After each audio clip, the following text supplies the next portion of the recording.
Hello साथीहरू, आज हामी कुरा गर्न गइरहेका छौँ नेपाल स्टक एक्सचेन्जमा के किन्न र बेच्न मिल्छ।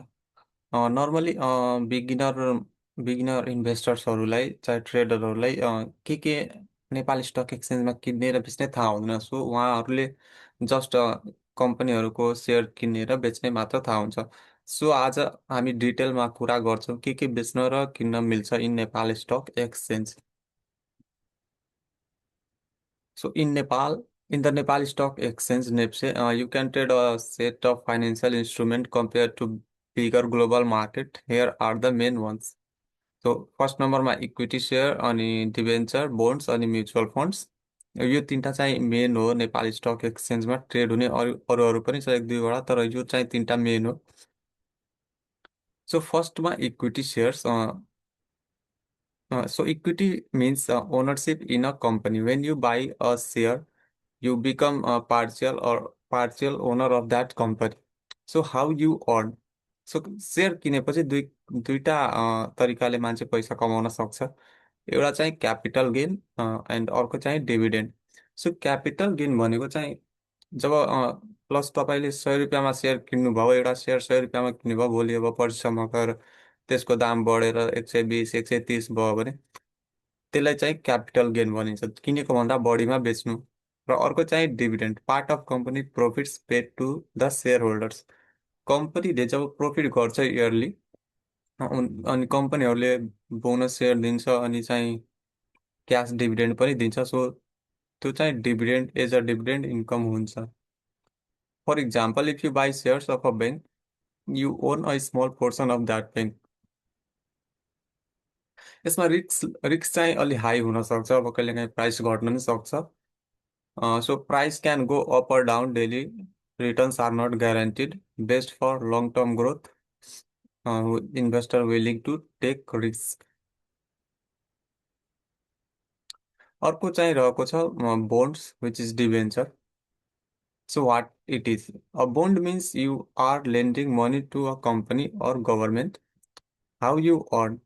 बोन्ड र डिभेन्चरहरूमा फिक्स्ड इन्ट्रेस्ट आउँछ, जुन कि पेड रेगुलरली लाइक क्वार्टरली 6 महिनामा चाहे 1 वर्षमा दिन्छ कम्पनीहरूले normally.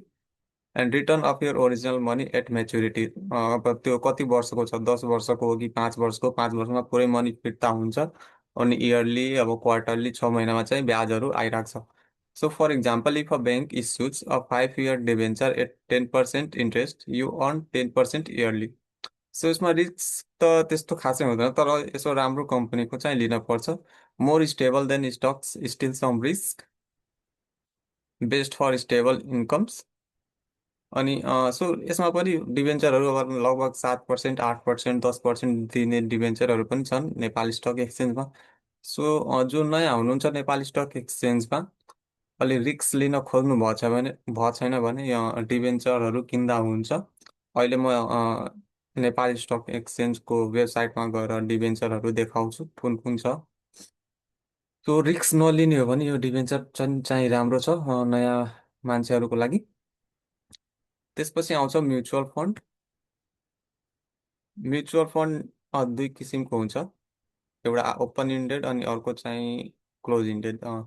So mutual fund is a pool of money from many investors managed by professionals. Instead of picking stocks yourself, a fund manager invests for you. So यसमा पैसा कमाउने तरिका increase in fund value, NAV, net asset value, अनि अर्को चाहिँ dividend like cash dividend. यसमा bonus share त हुँदैन, यसमा डिभिडेन्ड हुन्छ, क्यास डिभिडेन्ड दिने गर्छ। So types common in Nepal, equity funds invest in stocks, जसले इक्विटीहरूमा इन्भेस्ट गर्छन्, अनि ब्यालेन्स्ड फन्ड स्टक्स प्लस बोन्ड्सहरूमा पनि इन्भेस्ट गर्छन् फन्ड म्यानेजरहरूले।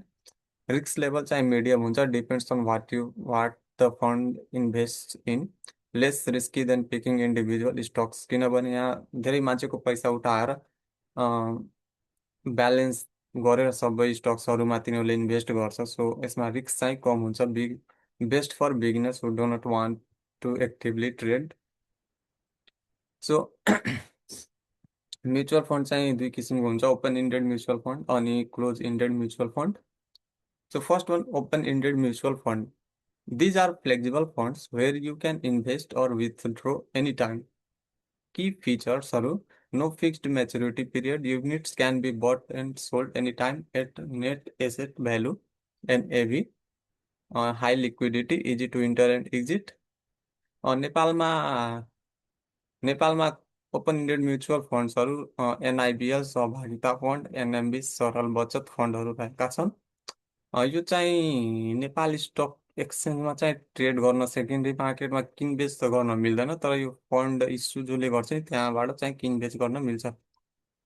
यो best for short term or flexible investors who want easy access to money. त्यसपछि आउँछ क्लोज इन्डेड म्युचुअल फन्ड्स। कुनै कुनै कम्पनीहरूले close ended mutual fund issue गर्छ जुन कि 5 वर्षदेखि नर्मली 10 वर्षसम्मको हुन्छ। These funds are fixed for a certain time period. यसको मेन फिचर्सहरू भनेको फिक्स्ड हुन्छ, जुन मैले अघि नै भनिहालेँ। Fixed maturity usually 5 to 10 years। अनि units are issued through IPO, IPO जस्तै आउँछ मेयर सेयरमा। अनि पछि चाहिँ यसलाई नेप्सेमा ट्रेड गर्न मिल्छ। यो चाहिँ can not redeem before maturity. यो चाहिँ अब 10 वर्षको हो भने 10 वर्षपछि बल्ल सबै पैसा फिर्ता आउँछ, तर यसलाई नेपालको सेकेन्डरी मार्केटमा चाहिँ किनबेच गर्न मिल्छ। So some of the examples of close ended mutual fund नेपालमा NIBL Pragati fund, Siddhartha equity fund, NMB hybrid fund L1, NIC Asia growth fund. यो चाहिँ best for long term investors aiming for higher return हुन्छ, जसले अलि लामो समयको लागि invest गर्न खोजिराख्नु भएको छ। सो ओभरअल बुझ्दाखेरि इक्विटी भनेको इक्विटी किनेपछि ओनरसिप पाउँछ, high risk plus high reward पनि पाउँछ। अब यसमा पार्टियल ओनरसिप पाउँछ तर रिस्क धेरै हुन्छ, तर रिवार्ड पनि आउने चान्सेस यसमा धेरै हुन्छ। लाइक अब डिभिडेन्डहरू राम्रो आउन सक्छ, अनि क्यापिटल गेन पनि राम्रो हुने चान्सेस हुन्छ यसमा। त्यसपछि बोन्ड अर डिभेन्चर भनेको लेन्डिङ हो, पैसा दिने हो, अनि फिक्स्ड इन्कम प्लस सेफ्टी हुन्छ। म्युचुअल फन्डमा भनेको म्यानेज्ड रिस्क हुन्छ, अनि यिनीहरूले मिक्स इन्भेस्टमेन्ट गर्छ डिफ्रेन्ट सेक्टरमा। So managed mix and balanced risk पनि हुन्छ। अब म तपाईँहरूलाई नेपाल स्टक एक्सचेन्जको वेबसाइटमा गएर नै देखाउँछु के रहेको छ भने। अनि यो नेपाल स्टक एक्सचेन्जको वेबसाइट, त्यसमा गएर हामी लिस्टिङमा जाने, लिस्टेड सिक्युरिटीमा जाने।